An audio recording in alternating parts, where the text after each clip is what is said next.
Have you ever tried to figure out what topics you should talk about on your podcast or your YouTube channel? Well, if you have, let's find out. I know you didn't think you was doing this without me.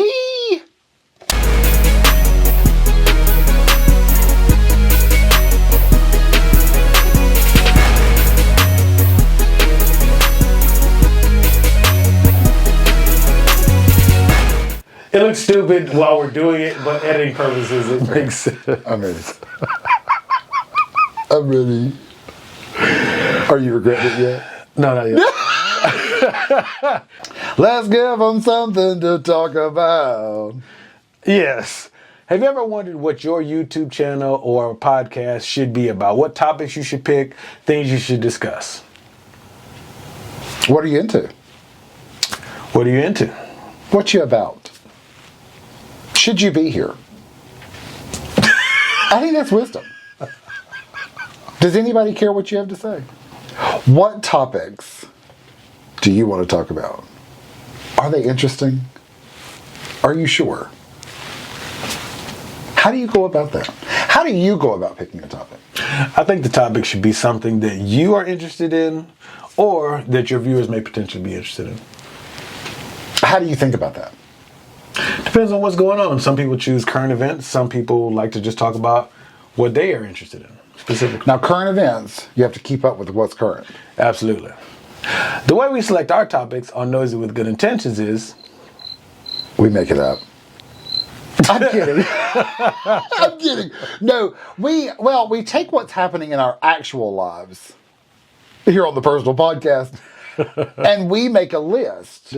And then when we actually see each other, we go through the list and we figure out which ones we'd still rather talk about. Like I say, some people want current events, like Kirk said, and there's nothing wrong with having current events as your topic choices.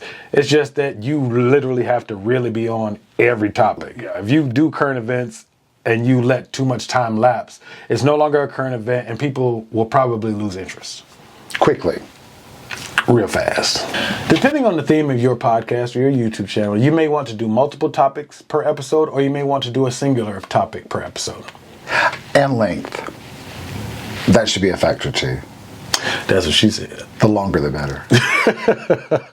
Or the shorter the better. It's up to you to decide. This is true. I think we have a few topics that have captured the audience's attention more than others. I would agree. It seems as though these days relationship topics tend to be really good prime real estate. Definitely. When you look at a topic too, take relationships. There's so much to a relationship. There's the beginning, the end, everything in between. This is true. That's a lot of topics. I guess trying to find a new perspective on the same type of topic can help as well. And we don't say every nook and cranny for nothing. Depending on the overall theme of your show or podcast, you can actually break down your episode into different segments so that you can discuss different topics depending on what mood you're in. Like a talk show, daytime. Absolutely. How you doing? Now remember, every podcast is not created equal. At all. And there's different categories to choose from. Yeah. Is your podcast going to be self-help? Comedy? Lifestyles of the rich and famous? We've been known to be an educational podcast. We have. On occasion. And depending on which category, you can have so many topics on each one. Yeah, there really is. Categories have subcategories. I mean, let's take health and fitness. You can talk about the gym, what's happening in the gym. You can talk about diet, being a vegan, a pescatarian. Pest? Oh, pescatarian. I got you. Yeah. It's a plethora of things that you can delve into depending on the category or subcategory that you choose for the theme of your podcast. Exactly. All topics matter. Maybe not all. When choosing a topic, it would certainly behoove you to pick a topic that you are actually interested in. Because if you're not interested, the audience ain't not interested. We ain't watching. We're not watching. No. No offense. If you don't care, why would we care? Right. You do have to display the passion that you have for the topic or topics that you choose. Whatever floats your boat. Or sinks your ship. For example, if you have an educational podcast, make sure that you, the guest, or someone that is on that particular episode is well versed and knowledgeable about that particular topic. And not making it up like we are. Hey, educational podcast, baby. But if you're like us, we're just shooting the breeze. You don't have to know anything. Sometimes we say we know stuff, but we're just pretending. Flogging? Faking and flush. Flossing and flogging.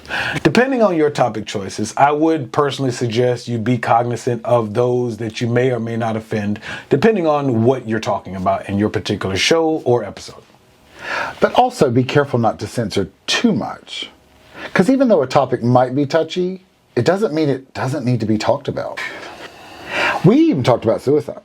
Or unaliving yourself. We may have dabbled in the conversation of sexual assault. Or death. But we also talk about living life. Don't get us wrong. It's not always negative. No. In a nutshell, what we're saying is, you pick a topic that you care about or topics that you care about. Because if you don't care about the topic, why would your listeners and watchers care? And if all else fails, get yourself a Raptures quote. Or two. Thank you for watching. You're streaming with sign language. In every nook and cranny. This is Michael. And Kirk. Don't forget to like, comment, subscribe. And click that notification bell.